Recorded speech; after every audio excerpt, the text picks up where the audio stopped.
Welcome to Podnutz, the Computer Repair Podcast, episode number 198. I'm your host, Jeff Halash. This is our live call-in show for computer repair techs. We answer your questions on running and operating your computer repair business. The call-in number is 1-888-697-0162. Let me introduce the co-hosts we have back with us, Chris Carruthers from the Remote Support Tech team. How you doing, Chris? I am definitely here, Jeff. How are you? It's great to have you back, man. I'm doing awesome. It's nice to have the three amigos back on the round table. Amigos or stooges? Let's be honest here. Well, either way, it all works. And here's our sound effects. And that was given by Marvin Bee from MB Systems. How you doing, Marvin? Let's see. You want to know how I'm doing? How are you doing? That's what we want to know. I'm doing. I'm sure we're going to hear how you're doing. Sure, I'll tell you. All right. All right. Yeah, it's all right. All right. And that's how I'm doing. You're doing all right. All right, very Is good. that how we're doing this now? It's Marvin's shtick, man. That's all I know. Okay. I got to bring something creative to the show. Right. He is the creative one.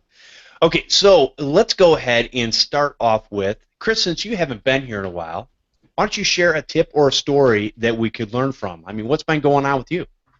Yeah, keep solid state drives in stock. I mean, really, the most work that I have been doing in my own personal business anyway, other than virus removals, which is always keeping us busy, is hard drive replacements and laptops. A lot of the doctors and the lawyers and everybody that I'm working with don't want to pay the few $1,000s that it costs to upgrade their software to be Windows 10 compatible when they have Windows 7. So we're replacing a lot of hard drives just to keep these computers and laptops up and running. Okay. Now, which drives are you favoring right now? Samsung Evo, hands down. Okay. And mostly the 250 gigs because almost nobody needs more than that. But if I need to, I'd order in a terabyte. Yeah, especially I think for laptops, nobody really needs more than 250 because they're not keeping a whole lot of data on their laptops. I think a lot of stuff being cloud-based, they don't really need it anymore. Yeah, or exactly. As much. Yeah. Now, I do have a customer who backs all their photos and things up, and that's basically what they use their laptop for. But that's a whole different scenario. Yeah. That's a different story. And right now with the back-to-school sales, I know that Newegg in Canada anyway has huge sales right now on their Samsung Evos. They're like $60 to $80 off each of the systems, so we've been stocking up. So they're still only like $400 Canadian, right? A Samsung 250 right now is 108 plus tax, so about 120 all said and done. That's not bad. That's actually pretty good. Okay. Very cool. Let's see, Mr. Marvin, what do you got going on? Well, I am actually going to be ordering Samsung 500 gig SSDs in the next week or so to replace some customers' machines. But let's see, not really much. I do have, I guess my story for the week is if you work with other consultants and you're not quite comfortable with them, you need to let them know ahead of time. So I'm working with a consultant for the first time with a longtime customer, and it's one of my typical case management upgrade programs. And so we spent Friday late afternoon and Saturday morning installing the program, converting the data, and as we're going through the installation for the main attorney's computer, she starts mumbling to herself. I get that. I understand. Techs sometimes mumble. We talk to ourselves. We curse. Oh, and absolutely, stuff like that. all the time. But her things were kind of like, oh, never seen that before. Oh, I don't know if that's going to work. Oh, no. Gee, I wonder what version of Office they have. So she's going through these list of things, and these were all things that in my mind I would have thought, did you not do a checklist or a pre-flight checklist Right. to make sure that this upgrade was going to work for this client. And apparently she had never thought to do that, and she just always winged it, and it just seemed to work. And we had a couple of glitches, so the customer is not upgraded. Oh. Wow. So that ruined my weekend. Yeah, no kidding. Now, what do you have to do? Go back in and fix all that? Well, a couple of things. We're going to have to roll back 2 of the workstations. They're on Office 365. Okay. And they actually did the automatic upgrade to 2016. So we actually have to roll those stations back to 2013. So Okay. that's the one part that I can do, that I can take care of. She has an issue where they're doing a sync going from the old program to Outlook to the new program. The old program to Outlook worked just fine. From Outlook to the new program hung on one of the sessions, and she doesn't know whether it just takes a long time or if it's actually stuck.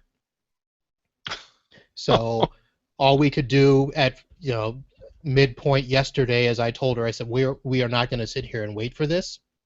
I'll keep it open remotely. I'll log it in check periodically, and at some point we'll make a decision whether or not you're coming back to this client's office on Monday to finish it so they can be working Tuesday morning. Oh. So now who pays for all that? Well, I don't know what her deal is, but mine is a project rate, and which is why I basically cut her off at 2 o'clock yesterday, because I wasn't just going to keep staying just to see what happens. So Right. My time I'm going to keep within my time, but her time will be between her and the customer, because that's a separate deal. Okay. So she might end up eating some of that. Oh, I bet you she does. That's never a great situation to be in. Definitely want to test your stuff out. Yeah, and that's one reason why when I work with consultants, I always try to get a scope of the project ahead of time, try to get as much information as I can, because I figure that part of my job is to help them stay on task and within their scope as well, and not, let her sit there for 8 hours on a Saturday billing them for something that she messed up on. Right, exactly. Yeah, a lot of people, I think that's the way some people will look at it, as you're getting an hourly rate, so what does it matter how long I sit here? But when you're doing any type of project work like that, you've got to have, you can't just go, hey, this project went from, we quoted it at 40 hours, and now it's going to be 120 hours. It doesn't quite work like that. Yeah, that I take that as one of the biggest complaints that customers have with us techs, is that we never know how long anything is going to take, and we'll charge them for every minute that we're there. Right. So, like you say, if you prep yourself beforehand, you can cut a lot of that. Because let's face it, this is my opinion, but the really good techs out there, the last thing we want to do is we want to sit around an office somewhere staring at a screen, watching it not move or whatever, and we want to be on to the next thing, whether it's onto another customer or we want to be onto doing something for ourselves or whatever. Money is not everything, and just to sit there and watch paint dry is not going to make me a happy camper, I can tell you that. All right. So, and Chris, nothing else going on, man? You've been gone for how many weeks now? Yeah, no, 3 weeks? Yeah, it's like been forever. It's like almost a month. Yeah, I mean, we're still doing more enable upgrades, so the server has had a few tweaks to it to make it run a little faster, more efficient.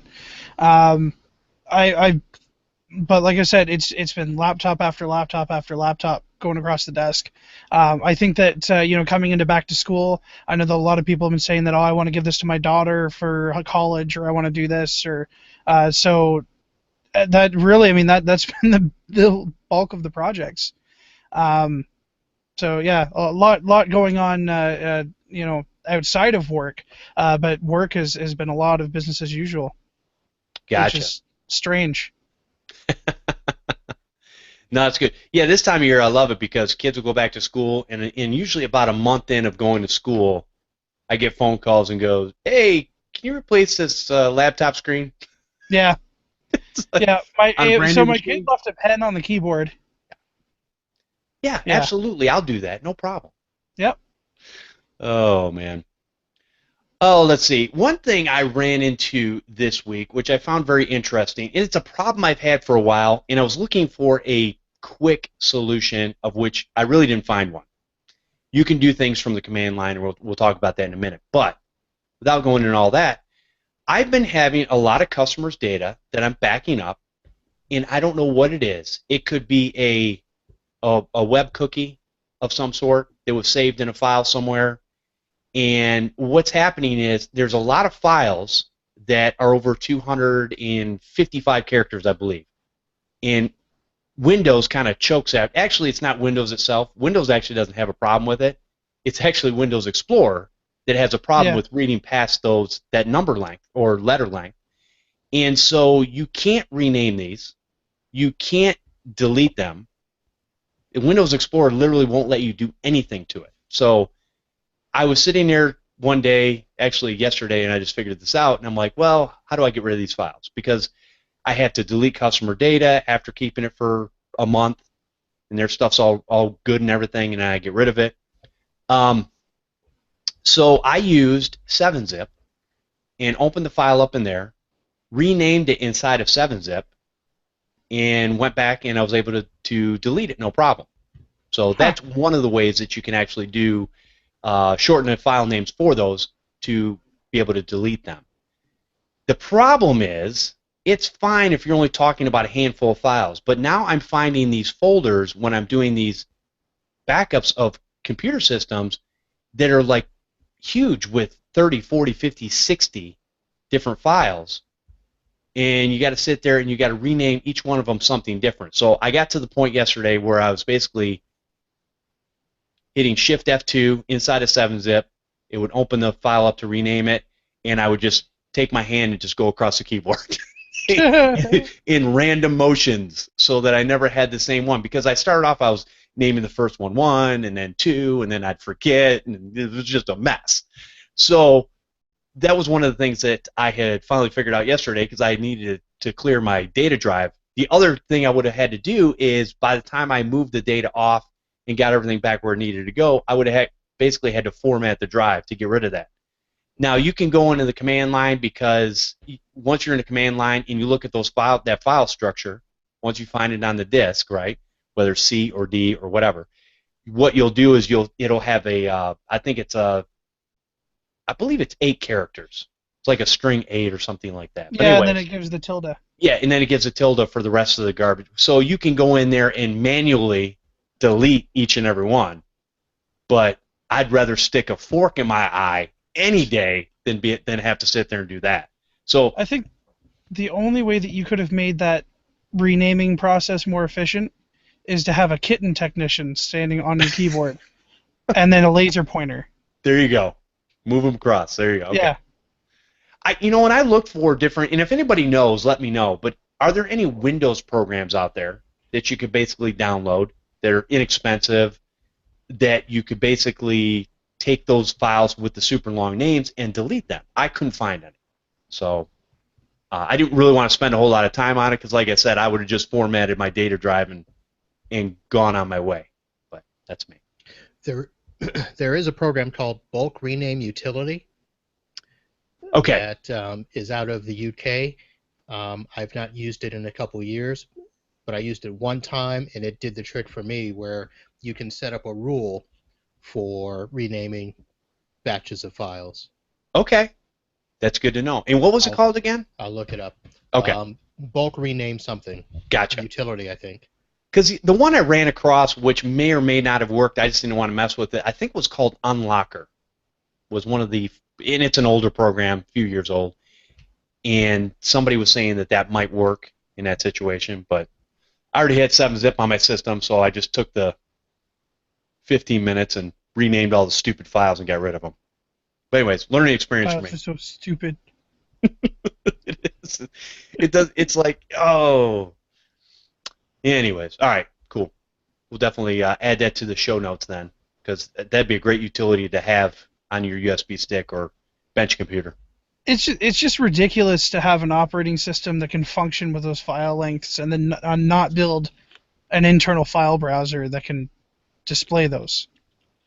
Like, Well, and that's been the complaint, though. If you think about Windows as an operating system, everybody really looks at, when they look at the changes in Windows, right, what they're looking at most of the time is the GUI. They're looking at the interface, right, the graphical user interface, correct?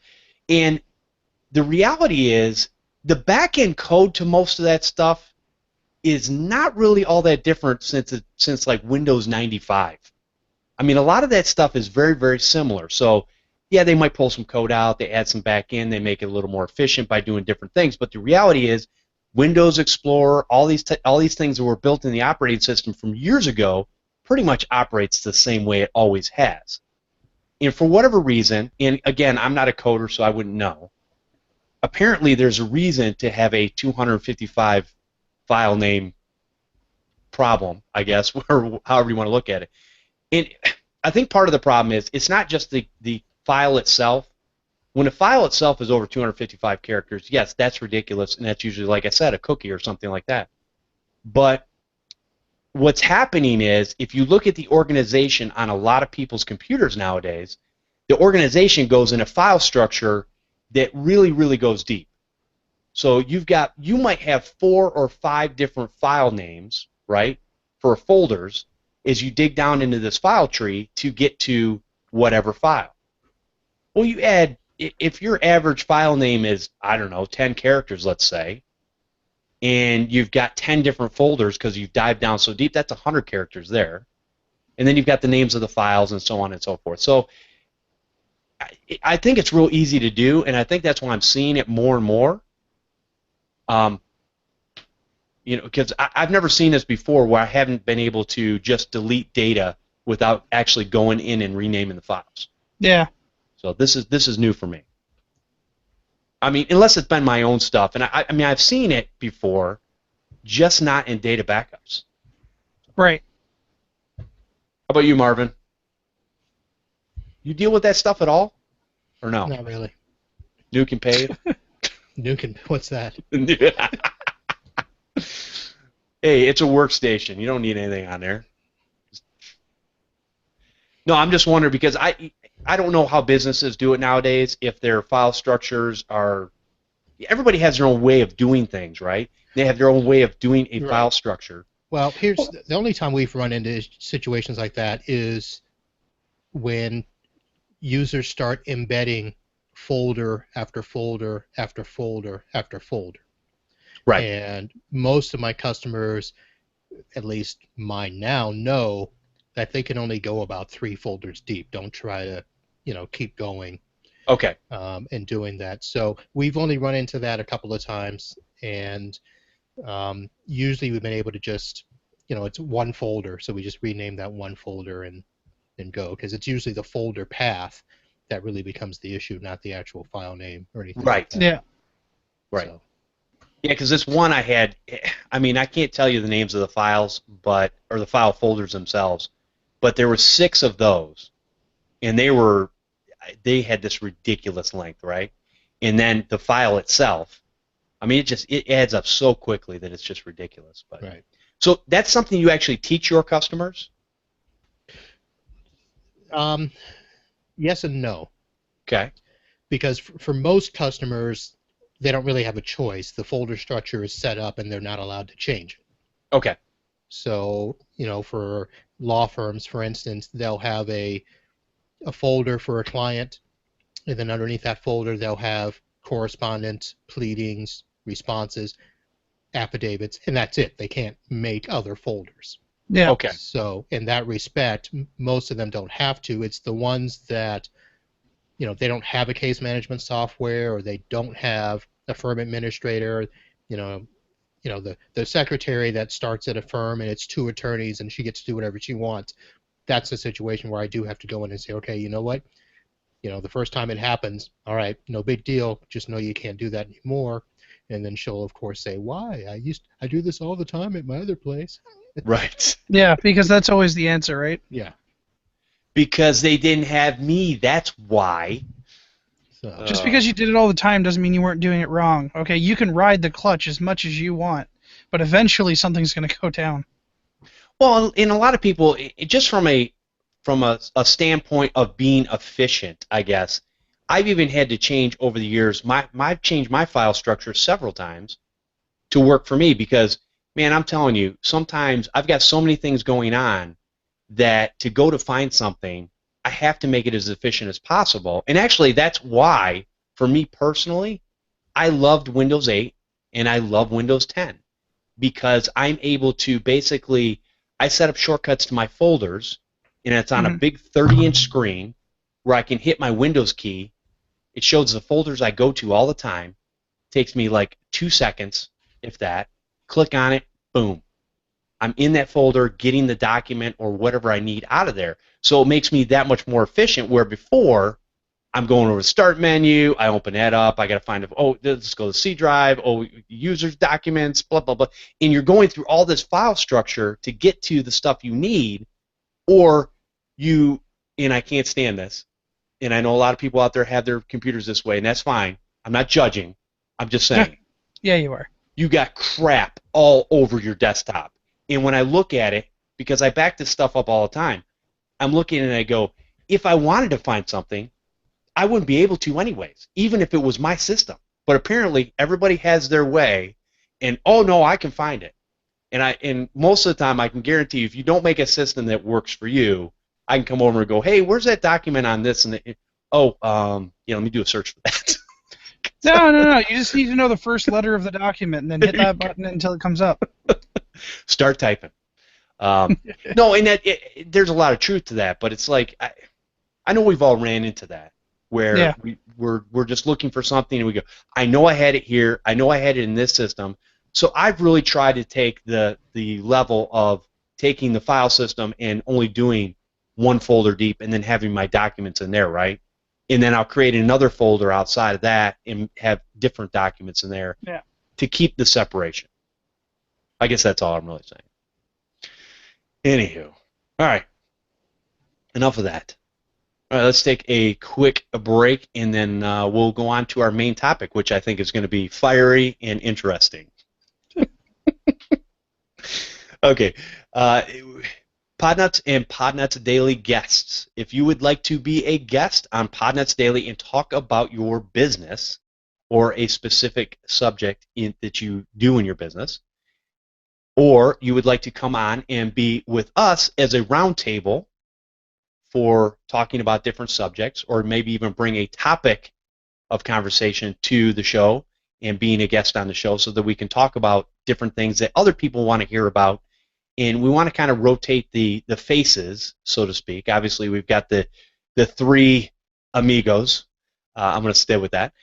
And we're here pretty much every week, unless we got something going on. But that's why it's kind of nice to have the three, because if something happens to one, we can kind of adjust and make it and do what we got to do. But we want to get the opportunity for other people to come on and share what they do in their business, because obviously the ways that we do it are not the only ways. There's a lot of different ways out there, and we love to have discussions about it. Anyways, it's so easy now because personally I don't have to do it.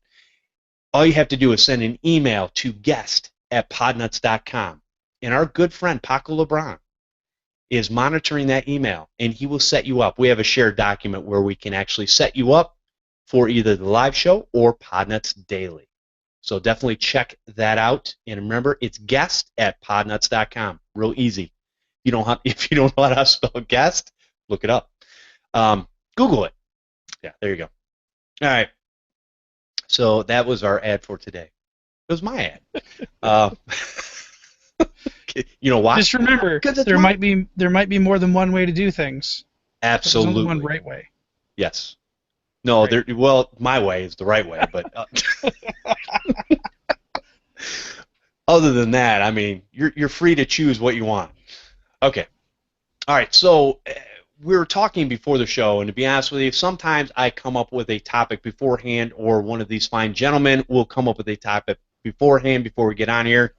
And today I was drawing a blank. I'm looking through my list of topics and different things to talk about, and me and Chris were talking real quick, and I was naming off some things, and we kind of came up with this. And now the first thing Marvin said after he heard what we were talking about is like, hey, what do I need to be here for? But his perspective on this, I think, is key to actually having a conversation in this respect. And the conversation is about, do you need business customers? And the reason I say that is because there's a lot of people out there who, I get emails all the time that people say, I am moving from break fix or residential. Matter of fact, there's an email on this show that will come up later in the show, and I'm moving to the MSP model. Oh, I just threw up in my mouth. And or business side, right? So there's kind of this equation with, I don't even know if that's a word, I just made it up. There's kind of this back and forth with, if I'm doing break fix, it's going to be residential. God forbid something breaks in a business and you go out there and fix it, but that's not break fix. But whatever, it's semantics. Who cares? Actually, I do, because it kind of makes me mad. But anyways, then you've got the other side who says MSP, which stands for, Chris? No, you know what? I'm not going to help you with your rant, Jeff. Come on, Chris. What's it stand Managed for? service providers. Okay, managed service providers, which in my opinion, there's very few. But anyways, that's another subject. Now, do we as a business owner, do we provide managed services? Absolutely. But it's no different than if I was hooking up somebody's cable at their house, I would not consider myself an ISP. Oh my God. Okay.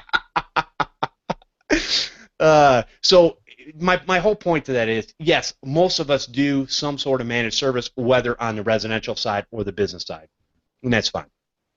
But my whole point to, do you need business customers, is because I've seen on both sides of the fence, I've seen people who do purely residential, or I won't say purely. I don't know if there are any purists out there, but mostly residential with a few businesses, and they're happy doing that every day. It's not a problem for them. And then I feel there's people that they do the residential, but they're kind of fed up. And there's a reason for that. We'll talk about it. They're fed up and they want to move to this business side because it's going to be so much easier and it's going to be more consistent, and we're going to have these things that are going to be put in place, and you know, we've got unicorns flying over rainbows, and it's wonderful. But the reality is, no, it's not. It's a different set of tools. It's a different way of doing business, but everything has its pros and cons. All right, so that's what I kind of want to talk about. Do we need the business customers? Do we need to make that switch if we're residential only and we're going to go get those business customers? We're not even talking about recurring revenue at this point, even though we can interject it into the conversation. But what we're talking about is, do you need to go out there and solicit businesses in order for you to be happy in your business? Who wants to start? I just opened up a can of worms, and it's just, they're flowing out. Well, I mean, really, I think it's important that we tackle the first problem with your rant, which there are many.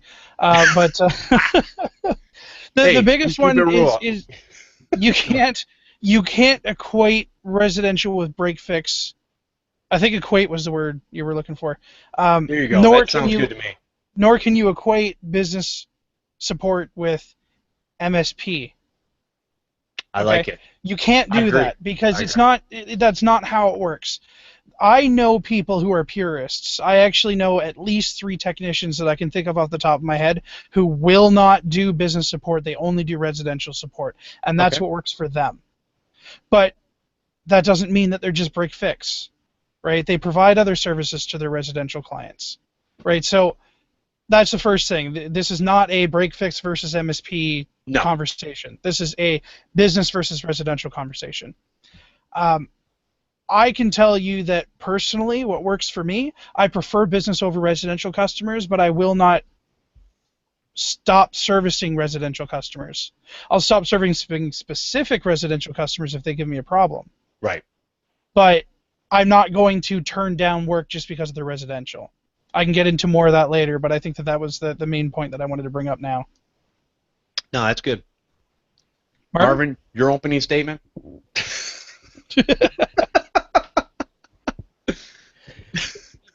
So the premise of your argument, Mr. Counsel, is that you don't like the term MSP. No.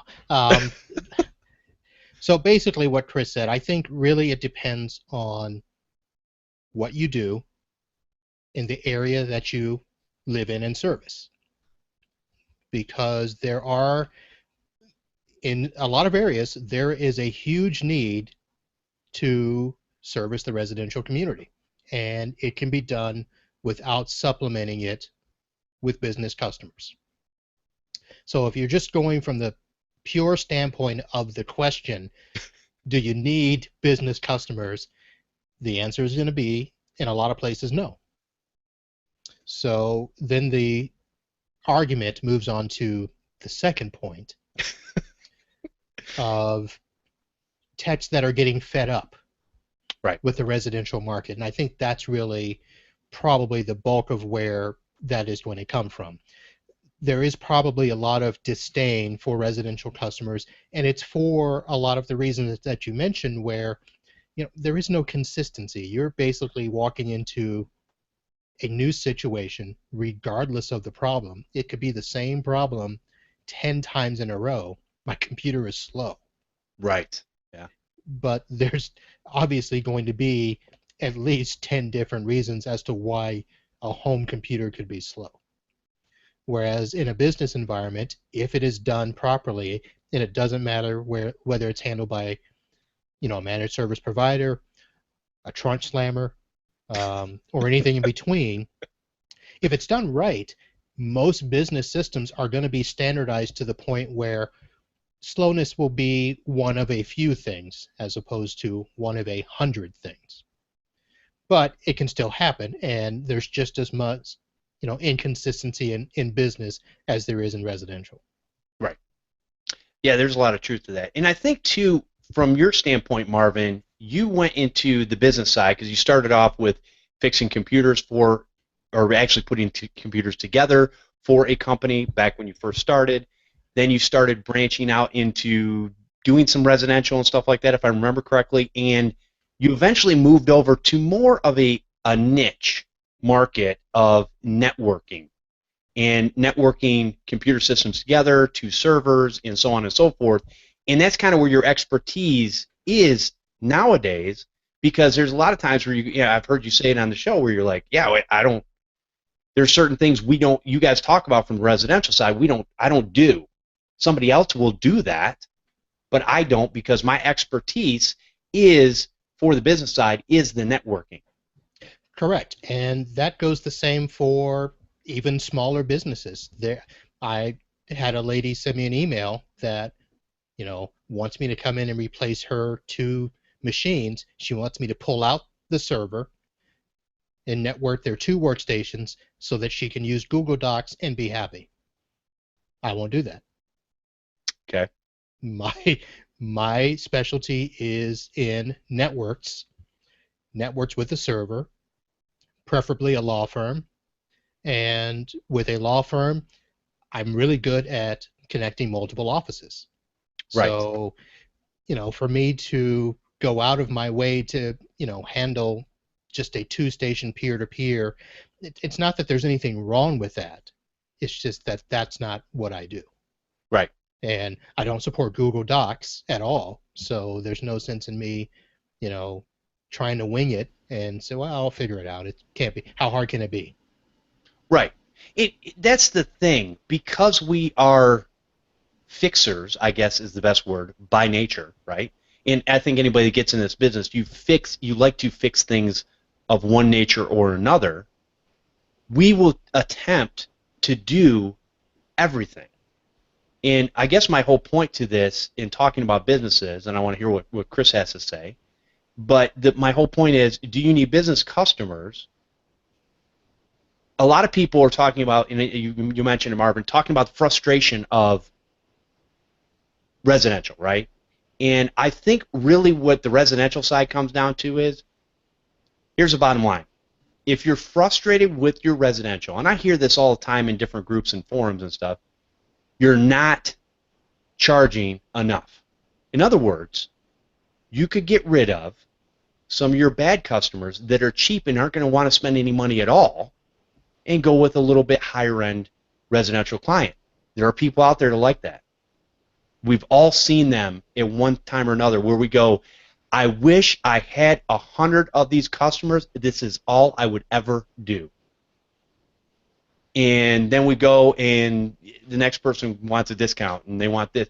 And so a lot of times I think when you're getting frustrated on the residential side and you go looking for those business customers, not that that's a bad plan, but I think you're frustrated because basically you're doing it wrong for all intended purposes. And what I mean by that is if you move things up and you make them where people are going to want your service. In other words, let me put it to you this way. If it's in the middle of winter and my furnace goes out and I'm looking for a heating and cooling guy or gal, I'm going to tell you right now, hands down, I do not go looking for the cheapest one in the book. Nope. Or the internet. I just don't. Because it's middle winter, I need it up and running now, and I need somebody that's good, and I know I'm going to pay a premium because it's middle winter, and this is their busy season. Now, a lot of people, if I'm the customer that has a mentality of I'm going to go find the cheapest person every time, then I get what I get. And that's why I don't understand. That's why I don't bend over backwards for customers. If a customer is willing to pay whatever my rate is, I'll bend over backwards, no problem. If they're not, it's like, hey, next. I mean, It's that simple. Because you don't need that customer. No. That's the thing. And the thing that as business owners that we need to remember is that our customers need us, and that's the way that relationship works. I know that it's really backwards to think about it that way, because they're the income. But if you walk into the situation thinking this customer, I need this customer, you're going to get stuck, because you're going to get stuck with those customers that are quite frankly going to take advantage of you. Exactly. Now, and that is true in both business and residential. Correct. So yeah, I'm glad you said that. Yes. Now, what I will say is that as a residential tech is normally, and I say normally because there are people who aren't, normally a generalist. Most of the time, if you're doing residential repair, you're not specializing in anything. You are trying to do everything that you possibly can. Correct. Yep, okay. I agree with that. When you move into business, yeah, there is some generalist tendencies. There are some things that, hey, I can find it on this is really simple, and I can find it on the internet. I'm going to test it on my system, and then I can deploy it. That does happen. But for the most part, when you move into business, there is a huge difference in responsibility. Okay, because if a residential customer has their computer go down, it sucks, but generally they're not going to lose a whole bunch of money because that computer is down. If a business client goes down, every minute that computer is down, they're losing money. So going back to the question, do you need business customers? Are you willing to take on that responsibility? Are you willing to be that person who is going to say, if that computer goes down, I'm going to be there to fix it? It doesn't mean that you shouldn't have hours. There are hours that you need to be able to sleep, okay, and not work. But even if you're just saying Monday to Friday from 9 to 6, well, that's pretty reasonable for most business clients. But if they go down at 5 o'clock, do you have an emergency rate to go out and deal with that? Are you going to be looking at them in 3 days? Because a business client can't wait 3 days. They're going to need you that day or the next day so that they can get back up and running and service their own clients. Let me put a caveat in there, because I Sure. think this is important, and you make a lot of great and good and valid points. I think that business customer or that customer, okay, if you're going to go that route and you're going to take that responsibility, you need to also be able to take that business customer and get them to a point where you can minimize the damages that could happen, i.e. whether we have backups, backup internet, backup file program, whatever. Sure. Whatever we have in place, multiple workstations, so if a workstation goes down, they're not out of business. And here's the problem, and what most people fall into, and this is why I put this in there. Most people will give their plan to the business customer, and the business customer will go, yeah, we're not spending that. And you go, that's fine, no problem, and you're at a base, and I will still support you. But here's the thing. If you go down, yeah, I'm not jumping over fences, flying through the air. If you're down for 3 days, I've already told you this could happen because you're not willing to set some things in place that I think are important in order to get you back up in a reasonable amount of time. So sure. Now that reasonable amount of time though is going to depend on what caliber of clients you're looking for and how Correct. much you're looking to charge them. The law firm that I'm picking up, they're not going to wait 3 days. They'll wait 24 hours because I'm not providing them their managed services. you could say managed services, just don't say managed service provider. Well, that's what I'm doing because okay, so they don't want me to take care of their backups. They don't want me to take care of their antivirus. They don't want me to monitor their systems. That's fine, and I will respond to every ticket within 24 hours. And that's fair, Right? and that's the deal that you made with them. Absolutely. Now, if a residential client contacts me and says, "Hey, I've got this problem with my computer. I want you to fix it," it's okay. Normally, let's be honest, a day, they'll usually have it back. Okay, but Sure. I don't make that guarantee to residential clients. They're also not charged at the same rate as my business clients. Good point. Right. So there are different rates. Absolutely.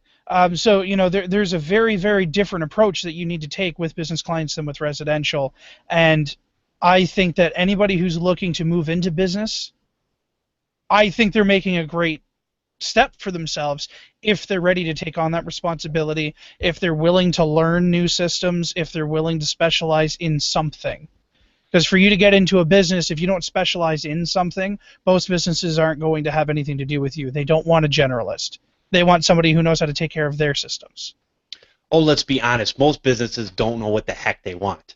That's Sure, the but reality. all you need to do is prove it to them, right?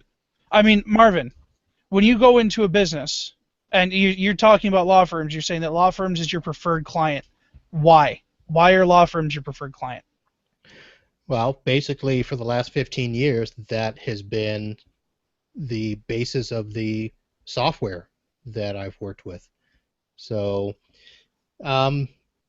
basically, I did what you guys talked about. I put myself in a niche, and I stayed there as much as possible. It's not defined anywhere. It's not on my business card. It's not in my, brochure, which I don't have. But for the most part, I do what I do, and I stay in my lane. Is pretty much the best way I can explain Now, that. with different levels of businesses that you're supporting, though, because you've talked about some of those on this show also and in private conversation. Now, obviously, not every customer of yours is doing everything that you recommend. So when you make an agreement with that business customer, what is the turnaround time as a general rule for each different individual customer that you might have? Well, I will say this. First of all, I don't have an agreement with every one of my customers. I only have agreements with about 13 out of my, let's say, 40 annual clients. Okay. And some of those I only see once or twice a year, but I see them every year. And then I've got some that I probably talk to, if not every week, every day. Okay. So, but even with my customers that I have agreements with, there is no guarantees. There is nothing that states that I will respond within 4 hours. Okay. Basically, it's best effort. Right. And part of the reason I do that is because I'm not going to be stuck in the middle of hurricane season trying to decide which customer I'm going to see first. Luckily Hermine didn't hit down here, but I do have, 2 offices that affected, in the north part of the state. But I don't have SLAs. I don't have agreements that say I'm going to respond to you in this amount of time. It's basically best effort, and for my good customers, I try to respond as fast as I can, and for my other customers, I gently explain to them that I'm a little busy. I'll try to get to you by the end of the day. If not, tomorrow morning or sometime or whatever. So Right. I think so that part of the discussion, I know that that's a big thing that everybody wants to provide, you know, an SLA, service level agreement, and a response time, and a level of support. I'm going to support you at this level. And for the most part, customers don't quite get it all the time. So, you know, for the most part, I don't put those in. Mhm. I do put in that all your computers and all of your software has to be in a position that nothing is end of life. So if I'm going to support your firewall, that firewall has to be able to be supported by the vendor. So next year I have a whole bunch of Sonic Wall routers that are going to go off support. Those customers have to get new routers, or else my agreement with them is done and they go to full rate break fix. Yeah. And that's good. I think that's key. So when we're talking about do we need those business customers, what I've seen, unfortunately, from just like I said, a lot of reading the forums, different discussions people have, is I will see the people tripping over themselves to try to take care of the handful of business customers that they have, and it's like, okay, if you want to have business customers, that's perfectly fine, but let's figure out how to do this so that you're not dead at 55. Because I mean, here's the reality: a lot of these people are I hear it all the time. I'm so stressed out. I'm so stressed out. I'm like, if you're stressed out doing this, and I get it, because even on the residential side, things can be stressful, especially when you can't figure something out, right? And so when that happens, you're kind of like going, I just want this to be over with. I just want it to be done. You're chugging along, and you have those times. And I'm not saying that all those times go away, but at the same time, if you live your entire career like that, you're, again, doing it wrong, period. Yep. Because there's no point in, I agree with both Chris and Marvin, have those agreements or non-agreements or verbal agreements or whatever they are to say, here's our response time. Because this is my personal opinion, most businesses, and I say most, like 99.9999999% of businesses can actually be without their computers for a few days, no problem. Most even a week, because the reality is there's other ways to do what they do, whether it's paper and pencil or whatever, and they can catch up. So when a customer says, I have an emergency, I go, baloney. Well, it's not an emergency to me every time. Now there are certain baloney on that situations. too. What's that? Yeah. I said baloney on that too. Because I will say this: there are a lot of businesses, and I'll say that because probably half of my business customers, if they were without computers, they would suffer greatly, and Yeah. not necessarily because they can't do stuff with pencil and paper, but the stuff that they could do with pencil and paper has nothing to do with the way that they have to run their business. And for example, a couple of my attorney firms are insurance defense. So they have to be able to get to their case management system. They have to be able to get to the insured websites. They have to be able to upload stuff to the insured case management system, because a lot of what they have to do is they have to upload documents. And those insured companies are not going to wait. So Yep. we have to probably put a little barrier in between, because I think that for the techs that are borderline residential, borderline small business, that's probably true most of the time. But when you take the next step to the small medium business, I think there are a lot more businesses that are getting into the position where if they can't do something with a computer, they can't function. And that's where I think I would caution a lot of people. When you're getting into business, things do take a step up. Yeah. And Oh, yeah. So I just want to clarify that. But I do also want to get back to, because it sounds like the premise of your topic is that there are techs out there that feel like they have to go into business support in Right. order to survive.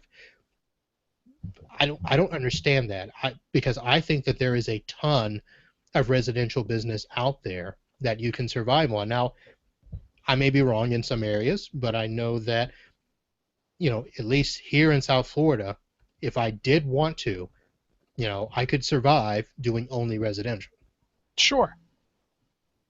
And I think in most large cities and really if you've got a comma in the population size of the city that you're in, then yeah, you should be able to survive off of residential. But I also think that the people who are pining and saying that I really need to get into business, I can't do this anymore, maybe you do need to re-examine your pricing structure. Maybe you need to re-examine the type of customers that you're pulling in. Because if you're working nonstop and you're not making enough, you're doing it wrong. Or You can't steal my statement. Or the type of business that you do. I mean, it's Yeah. maybe that they're not doing it wrong. Maybe they're in the wrong business for what they want to do. I mean, No, that could be it too. there's a lot of techs out there that want to be server administrators, but sorry, they're never going to be server administrators because they can't handle the basic stuff of desktop support, virus removal, and hard drive upgrades. I mean, Right. there's a big market for that stuff still. So, all I can say is that I know that when I did start out, and you alluded to how I got started, and I started. It was funny because you mentioned that I was, building the computers for the store, and that's what I did to get started. That was, way long time ago. But the store was primarily residential. We did have some businesses that would come in and buy for us, but the way that I got started doing what I do is that people would come into the store. They want somebody to come out to their place, whether it was a home or business, and we wouldn't do it. We said you had to bring the computer in. So the owner finally let us go after hours to support people if they were willing to pay. And so back then, 6 o'clock, shop closed up, I was headed to a customer. Saturday morning, I was headed to a customer. And so I did both. Right. And I had it figured out that when I left that store to do my own business, I had it worked out. I had my rate worked out. I didn't have all my business structure worked out, but I just knew that 2 hours a day, I could take care of myself, pay all my bills, and I'd be good. Right. And that was both business and residential. And back then, I didn't care. I did it all. Right. Absolutely. Going back to the statement where I was talking about, obviously people, oh, you're wrong, Jeff. People can't survive, and I agree with you, Marvin. In that particular case, when you're talking about you have lawyers who have case management software, this is specific, and they have all their files that they need to be able to look at. Because let's be honest, it's not like they go to file drawers and pull them open and grab those files out, right? Everything is digital now. Every document, every email that has been sent, they have to have access to that stuff in order to do their job. But on the other end, you can look at a company like Ford Motor Company. Their entire computer system could go down, and they're a very large corporation, more than anything that we deal with in this industry, and they could actually survive no problem. Okay, but there's a PPA structure in place for something like that. That's not something that you can do.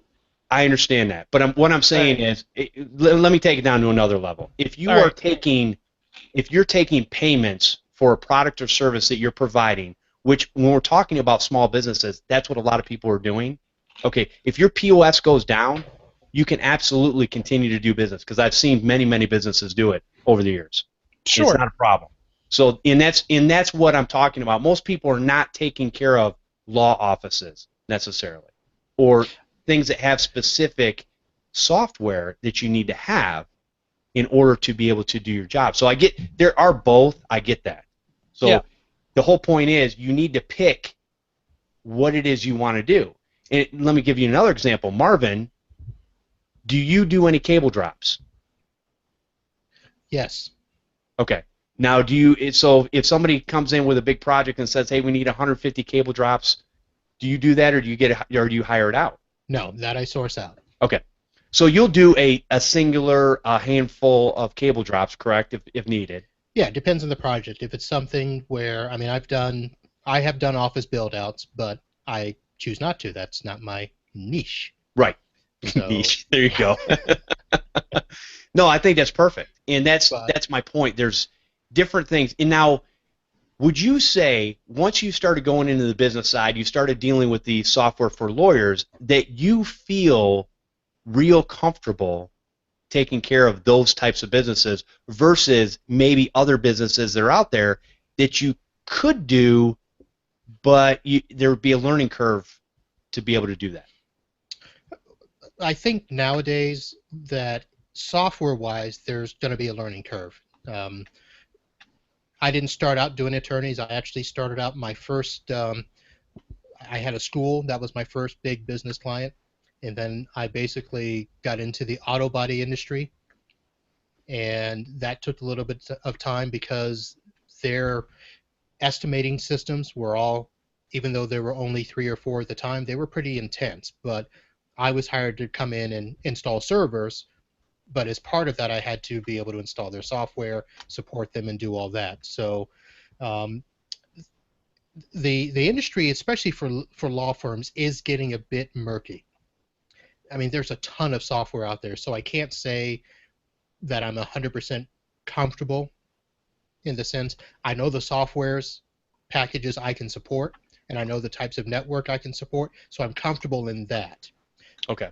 I'm comfortable also if I know that there's a good consultant on the other side for a software product I don't know, and we work together. I have no problems with that. We've been able to do a lot of that over the years, where I take care of the network, they take care of the software, and we get things done. So Okay. in those scenarios, I think you can do it, but you do have to go in understanding exactly where the boundaries are. Right. And you can't just walk into a 50-person law firm and say, I'm going to take care of everything as your first business client. Right. Exactly. There is. Yeah, that's a good point. I think there's steps to doing that. What were you gonna say, Oh, Chris? for sure. Well, and it's not. The more you can educate yourself before going into a business and trying to pitch that and trying to support them, the better. I mean, and I can tell you that I've done it both ways, right? I've restaurants as a perfect example. I did a lot of research and a lot of self-training on different restaurant POS systems before I went into a restaurant. It just happened that the first restaurant that I got had a closed POS system that I couldn't. Nobody's allowed to support, basically. But the restaurants that I do go into that have POSs that I've researched, like, I'm a freaking god walking in there, getting their stuff, up and running within 15, 20 minutes of walking in the door, right? But I'm not blundering around for 4 hours looking like I don't know what I'm doing, right? And it's not like I'm not experienced in how to fix a computer. But when you start looking at some of these pieces of software and the way that it interacts with the different hardware and interacts with each other, you really need to know that software to figure it out. Oh yeah. Every one of them is different. That's the problem. Oh yeah.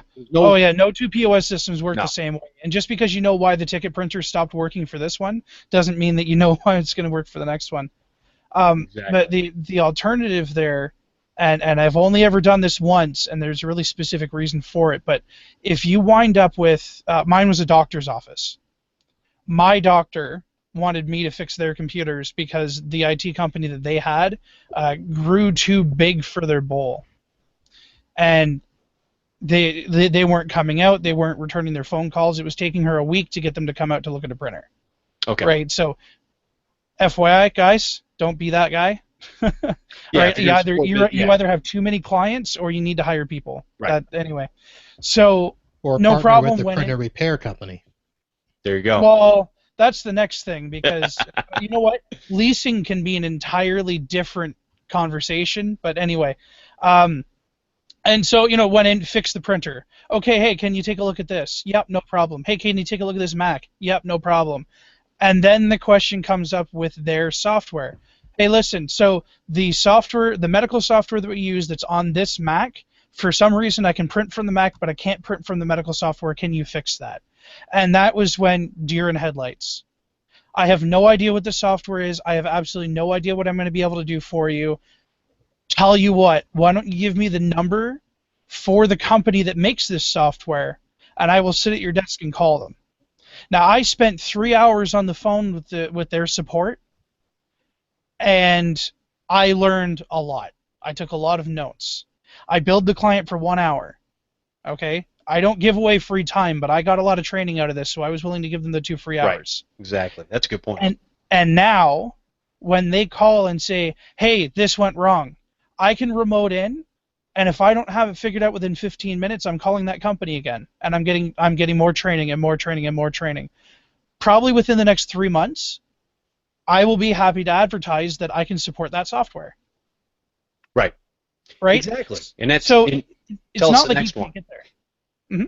I was going to say until there's another new one that you've got to learn. But yeah, everything it takes a learning curve. And I think you nailed it on the head though, is that you took the time. It cost you a little bit of time. Sure. To be able to learn that, but that's the education. And these are the things you have to do when you're first going into any type of business client. Yep. Oh, that's good. Now, let me ask you guys a quick question because we're running late on time here. But what would you tell people out there right now? I think Marvin's already hit it with people are scrambling, trying to move from residential to break fix, and we've kind of talked about that. But if you wanted to break into business, what would the first type of business that you get into to kind of learn the systems that would be similar to what you already know in something that would be a good stepping stone to expand into that next level? Where would you, what would the business look Small. Where the heck did you guys start? Small. I mean, really, you're looking at under 10. Okay. In my opinion, figure out what it is that you want to do and what type of client you want to support. That's going to take market research. So, check with your Chamber of Commerce, go to the local library. Like the library here in town, they have a research department where I can look at census data and figure out a lot of stuff about what types of businesses I should be focusing on. So figure out what type of business you need to focus on, and then find some of the smaller businesses in that field so that you can dip your toes. Marvin was very, very on the point. You don't want to walk into a 50-employee place of any type and make that your first business. No. But, 5 employees, 6 employees, 8 employees, sure. Because that's going to be small enough that you're going to be able to keep it contained without getting overwhelmed. Right. Okay. Marvin?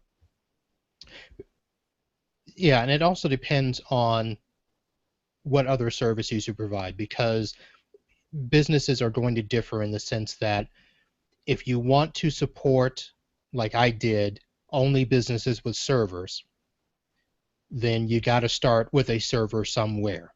So, a lot of times that's as simple as just get it yourself and set it up. Get a used one off the internet, find somebody to get you some software and install it, play with it, do your own mini network, and that is going to be the basis for a lot of what you can do. And then you could always grow from there. That's where you leech off of the other consultants. And like I did, where I would partner with the software vendor so that I would just take care of the network, and then as they were doing the software side, they would show me what I needed to do to support that customer so that we wouldn't have to call them all the time. And it just simply say, what can I do so that they don't have to call you? Can I do the maintenance on the software? And while you're in there, poke around, call them up, say, hey, what does this do? Can I touch it? Right. But be sure to ask, can I touch it? Before you do so. And just the relationships. I think a lot of times, if you partner with the right people, they will get you the opportunities. And for the software consultants that I work with, a lot of times it's just saying, hey, you know what? I haven't supported that before. I haven't supported a company like that before. Can you get me into somebody? And if they like you, they'll get you into a customer, and they'll be honest with the customer. They say, look, this is his first time or her first time doing it. They'll tell you, hey, they're willing to, go through some growing pains with you in order to get you started. So there's a lot of that available out there. And a lot of times it doesn't have to be a server. Office 365, hosted exchange, all of these things can get you into a networked environment. All right. It's a good place to start. Yep. I agree. Yeah, no, this has been good conversation. I think there has been some things that have been brought out that people just need to be aware of when you're going to make either this transition or adding to your bag of tricks, that you're going to be able to do the things you want to do without sitting there pulling your hair out, freaking out. And I think that's what stops a lot of people. And the whole conversation has started with, do you need business customers? And I think it depends on what type of business you want to do. Like these gentlemen have said, you need to pick your battles and get good at whatever that is, and then go with that. And if you're comfortable with doing it, you'll get more comfortable over time. But just keep doing it. So you can do business customers if that's the direction you want to go. Maybe you'll do it with residential and have a little bit of both, or maybe you'll fully transition from residential to business totally, like Marvin did. Or maybe you'll just stick with the residential and stop listening to everybody that goes, hey, you got to go business or go home, because it ain't true. And that's what we're trying to bring forth here, is some of the inaccuracies in the industry that people have been telling us for years that just absolutely are not true. So I like to look at both sides of the coin. Here's what I'll say to that, and I was going to jump on the other side of, do you need business? And the answer is no. But you can take a lot of the things that we do for our business customers and use them in the residential world. And basically the bottom line is standardize and automate. Yes. Because if you can get that down, you can charge a premium over the techs that don't. Because techs that don't may have to go and spend 2 to 3 hours solving an issue, that if you standardize and automate your process and you get that down to an hour, you can charge more for that hour than those other techs will. And the customers will be happy to pay because they'll know that, well, this guy's going to charge me $100 for 3 hours, so, it's $300. You'll charge me $150 and it'll be done in an hour. I'm happy with that. Right. So that's a good point. You can make more money in less time if you standardize and automate the right way. Absolutely. I fully agree with that. And even from what we do, a lot of times, like you guys said, there's a lot of different laptops and desktops and different things out there. And anytime you can standardize any of those systems, you can help yourself out. So instead of Mickey Mousing everything together. Anyways, had to throw a little Disney in there. All right, so let's go ahead and take another quick break. We have a giveaway. We have Marketela from multivisions.com is giving away 5 MCSoft anti-malware licenses. Okay, his email, just so you know, is sales@multivisions.com. You can get a hold of them over there if you're interested in their product. But we'll be doing this for the next 4 weeks. And what we're going to do is I'm going to talk about it in the show, talk about what you need to do, and on October 2nd, we will do a drawing on air for 5 individuals to get a free license. Try it out, use it on your own system, use it on a customer system, whatever. People are raving about MCSoft right now, and they love it. I personally have not tried it yet, but I've heard many good things from many different business owners and technicians out there. So, hey, this is a way to get a free license and give it a try. So what I want you to do is send an email with the subject line. Let's see who can follow instructions. The subject line will say MCSoft giveaway. In the body of the message, I want you to put your name, the name of your business, and a topic you would like talked about on the show, and send it to podnutz@podnutz.com. Okay? So I'm not going to put this information actually in the show notes. This information is for people hearing it on the show, live or audio during the week. And check it out and send your email in. It's not hard, and we'll put you in a random drawing. and we'll pick 5 winners on October 2nd. All right. Okay, so let's see. All right, so oops, and I clicked the wrong button. The live or the calls are open. The call-in number is 1-888-697-0162, and while we're waiting to see if anybody calls in, we are going to answer some emails. All right, this first email is from Dave Mason. Hi, Jeff. Moving from home clients, break fix, to business clients soon. My current boss has asked me to work for his other company, which is business to business only. I have okay knowledge on servers using Linux. I run a small hosting business. Windows Server 2008 and Windows Server 2012 R2. I have a few servers at home for test labs. I'm going to get training while working, but I want to start learning in the evenings so I can hit the floor running. I'm currently using YouTube for some videos or Professor Messer for Server 2012 stuff. Where do you think is a good place to learn server stuff? AD, DS, file server, Hyper-V, WDS, and so on. Keep up the good work with the show. I always listen to the podcast while driving to jobs. Cheers, Dave. Thank you, Dave, for the email. And where do you guys get the knowledge for working on servers? Because I have no clue.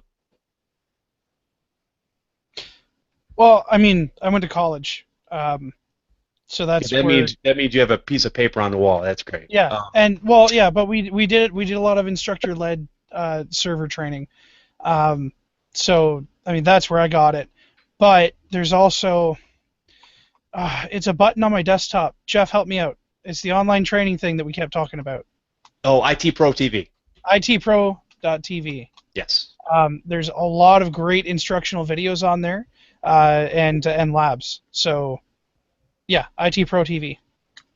And they are not a sponsor by any means, but at the same time, IT Pro TV, you can go there, you can sign up for a free account, and you can watch videos that they do live, and they add content all the time. So if you're there during the operating hours, you can watch their videos live for free.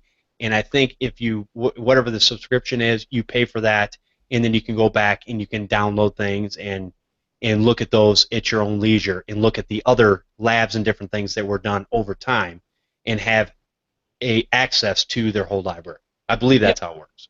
Yeah, it is. And they just one more. Yeah, no, they're not a sponsor, but they also do have courses that are geared towards the certification exams as well. So as much as we all know, I love those certifications. For those people who think that it's important, they've got some specific stuff in there for that as well. Now, come on, now, Chris. I know when you were going through your hiring phase, you did certifications was part of the package. You wanted somebody to have that base. And then do you remember what happened with that? I don't remember. Nobody had those certifications because the ones who had the certifications couldn't do the job, and the one who didn't got hired. Okay. So anyways, but sometimes if you're looking for a job out there, sometimes you have to have those certifications in order to just be looked at. Yes. If you're not going to be a business owner and you're going to look for a job, then you're not our target audience, but we like you anyway. Yes, you are. Everybody that talks about technology and fixing things is our target audience. All right, I'll give you that. All right. Marvin, what about you? I mean, obviously, you just by osmosis gathered all this information of doing servers. No, what are some of the things that you did to learn? Well, I'm going to say certifications. Okay. No, but here's the other thing I was going to say. Don't tease me like that. Come on. No, I to be honest, I'm big on certifications. Okay. Because that tells me that they're at least willing to go out and learn and try to do things the right way. It's a discipline too. So yeah. Yeah, it's a discipline. Yep. But what I was going to say, to answer his question properly, I do want to kind of qualify that he may not be doing server stuff right away. And don't assume that, because unless you're being hired to specifically do server stuff, you're not going to be doing just server stuff. You're going to be doing desktop stuff. You're going to be doing network troubleshooting. Why is the application so? It's the connection? You know, there's a lot of desktop stuff in business-to-business support. So, you know, I'm going to say that there's a lot of, you know, there's a Microsoft Desktop support certification to do as well. And start with that. Now, you don't have to go through and get the certification unless you have to, but I would get those books and see what they say in there, and then you go out and look for all the other internet, you know, lab sites that will allow you to, you know, simulate stuff, setting up test systems and doing all of that stuff. So yeah, that's good.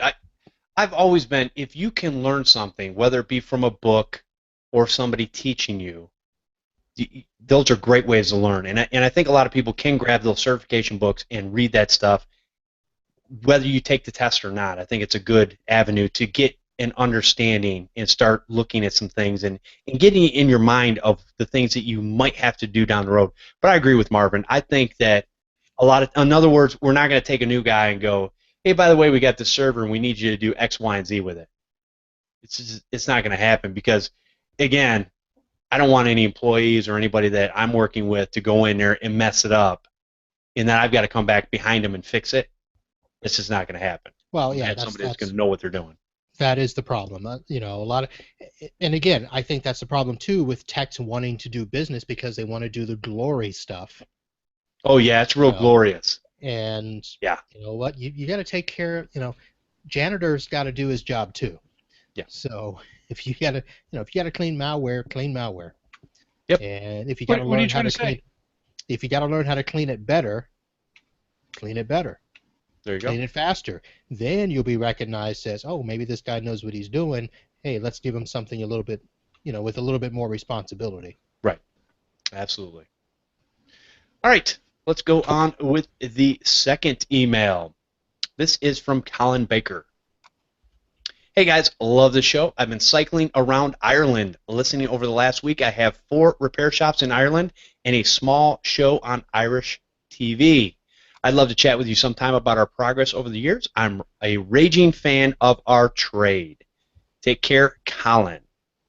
Appreciate the email, Colin, and definitely we've already got that in the works where we'll set something up and get him over on Podnutz Daily to talk about what he's doing over in Ireland. We just had a person from Ireland last week, so it's cool, small world. And yeah, I do. One of the reasons I do the show, and a good point is, I do love the trade. I really do. This is something that, to me, it's always changing. It's always, not always, but it's always moving forward to a certain extent. And I love what we do. I love the technology. Some things about it get a little bit old. You're doing the same things over and over again. But there are new things that you go, oh, this is really going to be cool in the future. And this is something I can grow with and learn and be better at. So I agree with you, Colin. I do love our trade also. You know, it's funny. It's funny that it's not a what I would call, it is, but it's not an official apprenticeable trade. Because really, it should be. And then you would have those, you know, journey person's cards and different things like that, like you do in the regular trade industry. So. That would solve the problems that Marvin's complaining about all the time. We need regulations. No. Anyways, okay, third email is from Pete. It says, hey, Jeff, do you and your co-host dispose of electronic components or computers as an option or if requested? Or do you just return the customer's old equipment to them and let them handle it? Thanks, Pete. Thank you for the email, Pete. What do you guys do with old equipment? I take it and I recycle or reuse. Okay. Yep. And I don't charge the customer for it. And that's it. And do you have a local place that you take that to? Yes. Okay.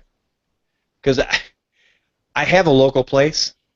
And I have not been there yet, and I still have a basement full of stuff that I need to get rid of. But yes, I have collected over the years certain customers' old stuff, and I'm just like, I don't charge them either. I'm like, hey, you know what? I'll get rid of it because if I don't do that, it's going to end up in the garbage, and I'll do my part, whatever it is, however small, to be able to take that stuff to the proper place and get it recycled.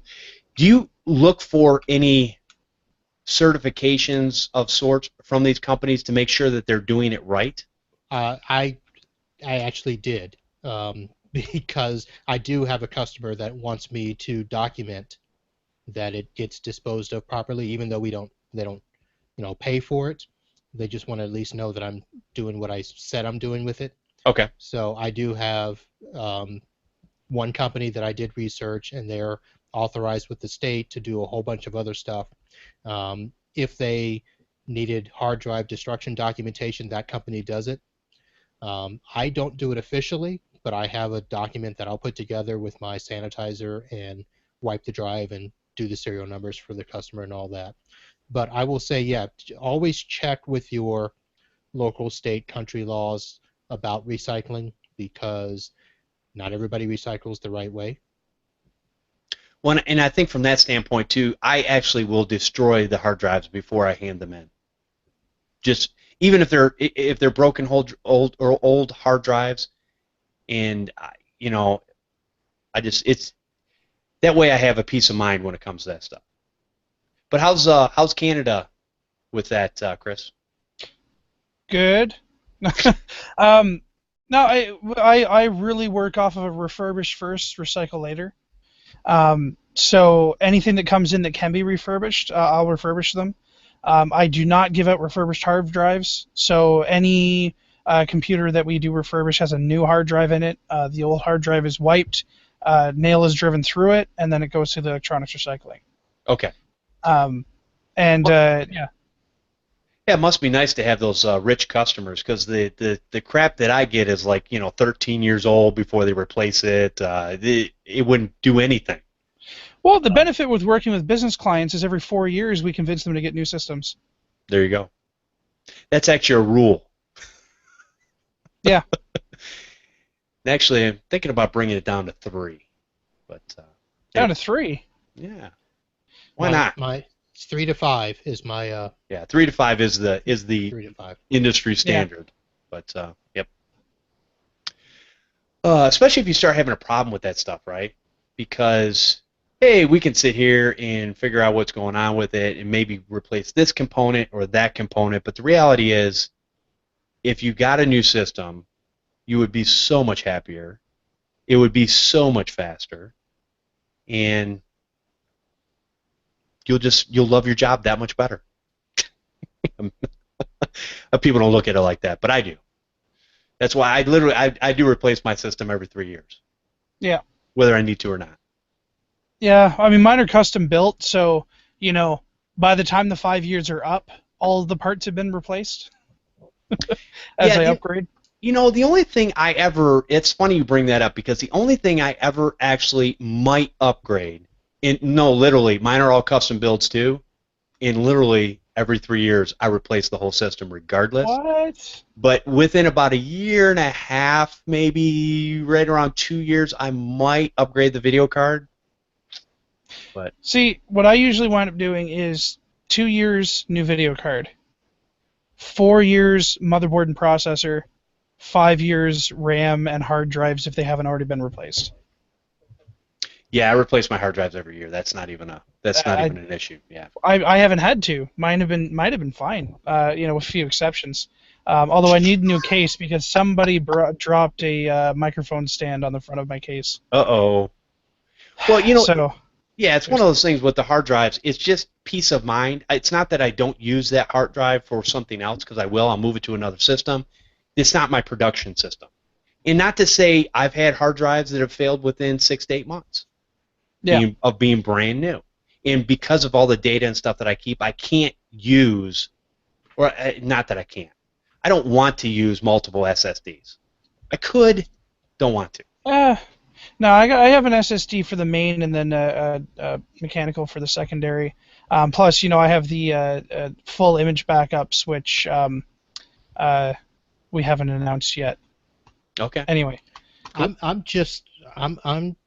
I'm just baffled, Jeff, because wasn't it just last year we were talking about you getting an SSD We for the were. first time, and now you're talking about multiple SSDs in the system? I know. Wow. We had to rib him for a month.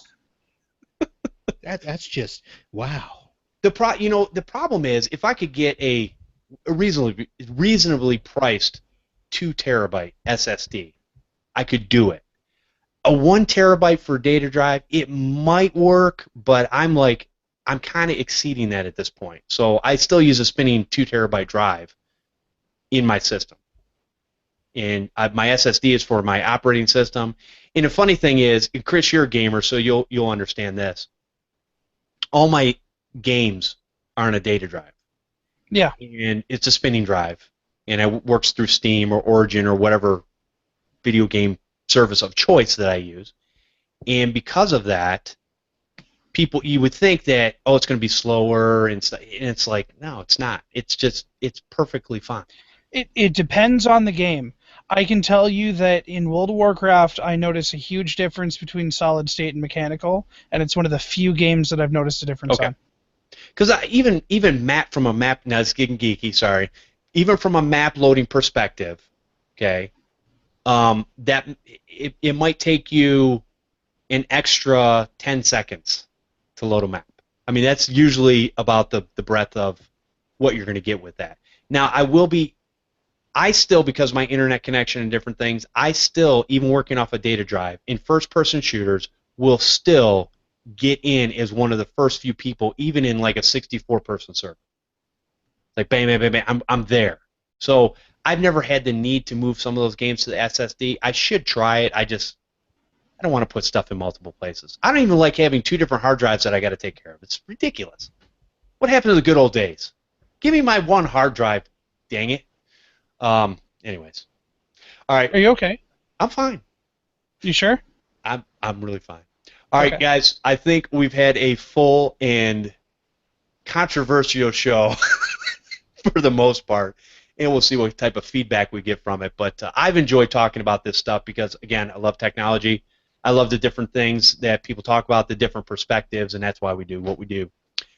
But, Marvin, if people want to find out more about you and what you're up to down in that wonderful place called Florida, where would they go? They can head over to mbsystems.net and find all my stuff there. And that response is, you can, but please don't. And Mr. Chris Carruthers, where can people find out more about what you do on a regular basis besides just showing up on the show and talking tech? Oh, besides. Oh, Yes. okay. Well, they could probably call me, 866-568-2813. They can go to our website for Remote Support Tech Team, which is at www.rstechteam.com, or they can send us an email, info@rstechteam.com. And next week I should have an announcement for the show. Ooh, nice. So You tune got in. all kinds of new things happening. Definitely. Yeah. All right, come join us live for the Computer Repair Podcast every Sunday at 4 p.m. Eastern over at podnutz.com/Computer Repair Podcast Live. Join in on the conversation by calling in live and hanging out in the chat room. We have audio available over at podnutz.com or subscribe using your favorite podcatcher. You can also subscribe to our YouTube channel, Computer Repair Podcast. Send your questions and feedback to podnutz@podnutz.com. Leave a voicemail at 1-888-697-0162. I want to thank all of our Patreon supporters for their continued support. Our newest patron is Jeremy Lane from Fastlane Technologies. Please consider supporting this show by going to patreon.com/Computer Repair Podcast. I want to thank everyone for listening and subscribing to the show. We'll see you next time on Podnutz, the Computer Repair Podcast. Dun, dun, dun, dun, dun, dun.